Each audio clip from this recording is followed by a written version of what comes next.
isa pong biyaya mula sa Panginoon ang tayo po'y magkaroon ng mga namumunong bukas ang kaisipan sa tuloy-tuloy na pag-unlad ng ating bayan.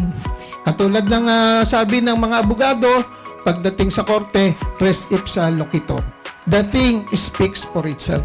Lahat po ng performance na ginawa, iyan na po ang magpapatunay kung bakit mahal ng atimunanin si Congressman at si Governor Helen Tan. Kapag nagtao nga daw po at ang gobyerno po ay nagtutulungan, panalo po ang bayan.